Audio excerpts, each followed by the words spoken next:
What's up, YouTube? This is Too Raw for TV. All right, so before I get into this video, once again, shout out to the brother Eric Bennett for the donation. Another donation to the channel via the Cash App. Salute to you, brother, for showing love to Too Raw for TV, especially lately, man. Salute to you. All right, so in this video,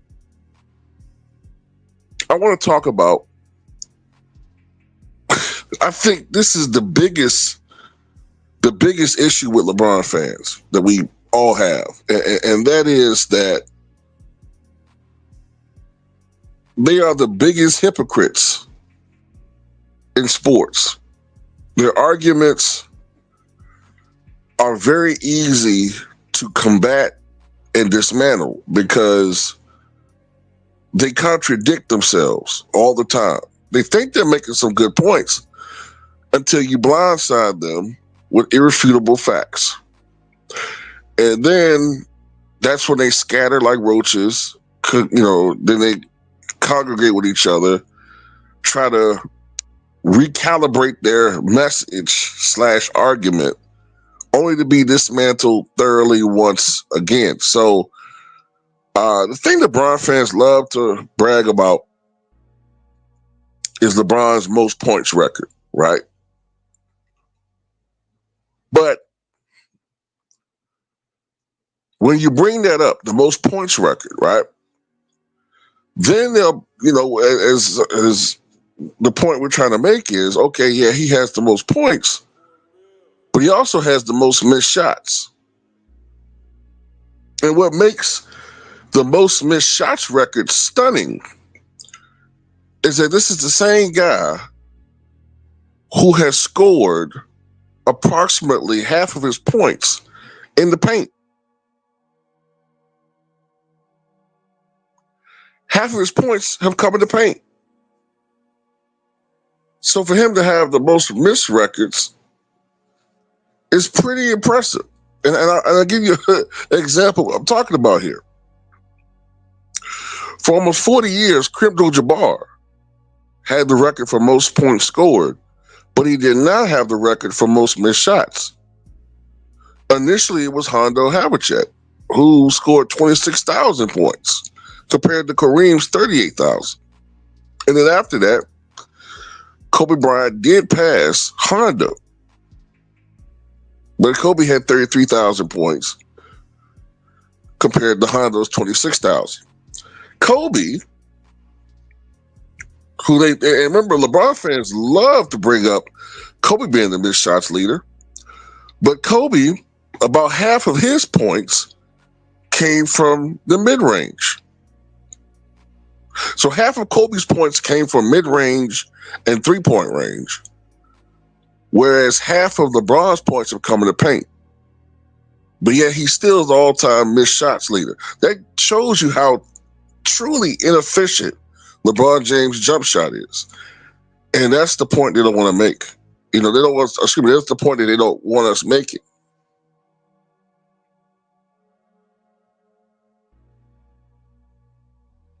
So then if we talk about the points record and missed shots, then they'll say, well, Michael Jordan won scoring titles, but he led the NBA in missed shots quite a few years, right? But then the point that we'll make is there's truth to that. But A, he's a shooting guard who is 6'5" and about 195 to 200 pounds at best. Secondly, even with leading the league in missed shots, right, and shot attempts, he was efficient. He shot 49.7% from the field for his career, and as a Chicago Bull, shot 50.5% from the floor. 50.5%. 50.5%. Meanwhile, Tracy McGrady, who was bigger, stronger, right? They say 6'7", 6'8", 215 pounds, shot 43% from the floor for his career.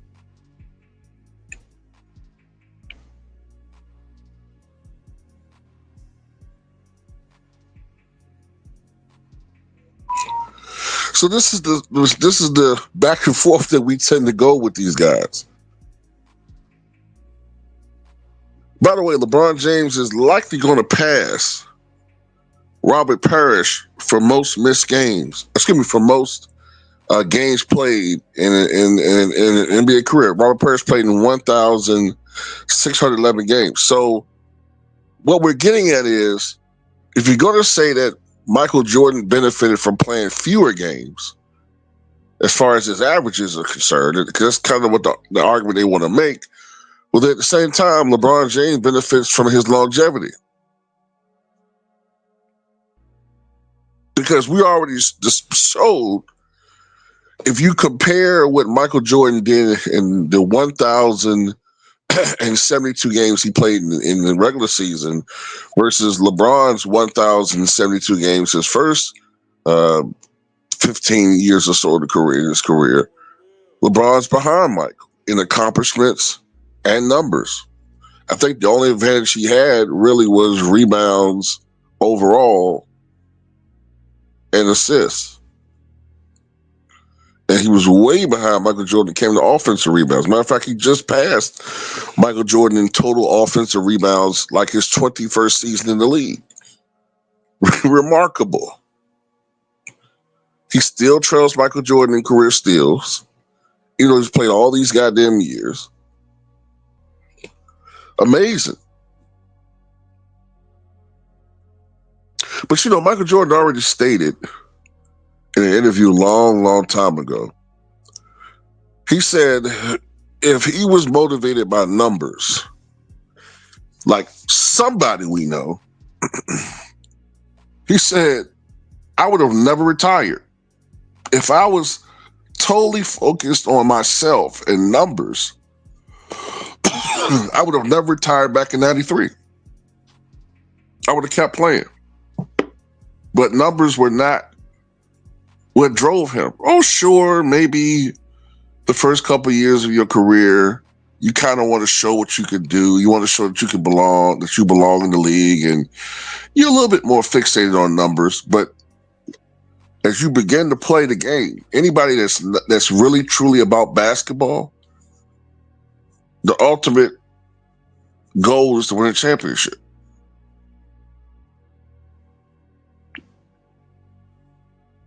And that's the number that counts in the end, along with the individual dominance and statistics. And that's what LeBron fans don't want you focused on. They don't want you focusing on championships anymore. They don't want you to focus on finals record. Unless it's Wilt Chamberlain, then you can focus on it.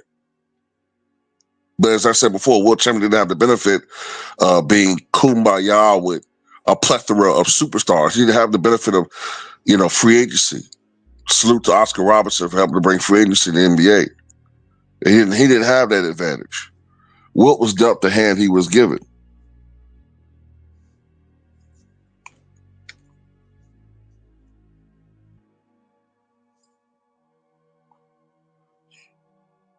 So they don't want you to focus on 4 and 6, They don't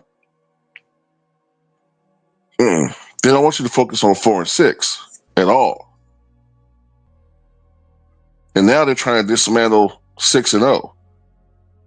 But it's not going to happen on our watch at all. But anyway, that's all I got to say about it. Tell me what you guys think.